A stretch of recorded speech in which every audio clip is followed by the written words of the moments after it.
Okay, so I've been trying a bit more fasting lately. If you watch my channel, you've seen that I've been traveling around quite a lot this year. I went to Japan in April, and before that I was in Indonesia.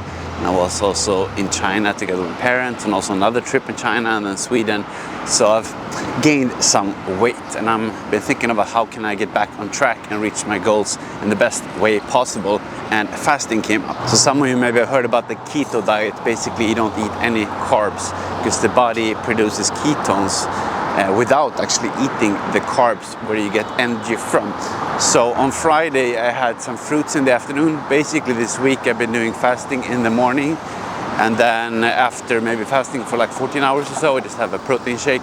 Then I have a lunch with basically either chicken or beef or salmon, and then a little bit of a salad, but basically no starchy carbohydrates, just a little bit of fruit.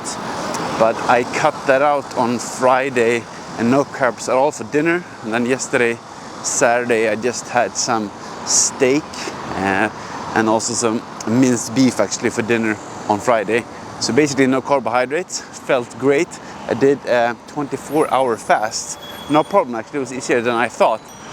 But the setback came when I went and tried to sleep, or I went to sleep, but then I woke up at like 2 in the morning, couldn't fall asleep. So I actually went for like an hour bike ride, and then I could sleep again. So my question to you guys is, have you tried different types of fasting, keto specifically, and low carb? Because I think for me, the fasting is actually not the hard part. It's to get good sleep so you're energized the day after. So tonight I think I'm gonna have some potatoes for dinner together with my steak to make sure I can sleep well. So just wanted to share my quick reflections here on fasting. Probably gonna do more of the prolonged one, but specifically low carb or keto. Have you tried it? What are your thoughts? Looking forward to hearing you. Then Tuesday I'm gonna go to Philippines and Manila exploring a bit, so we'll see, maybe I do a video there. Otherwise, I will see you in the next video.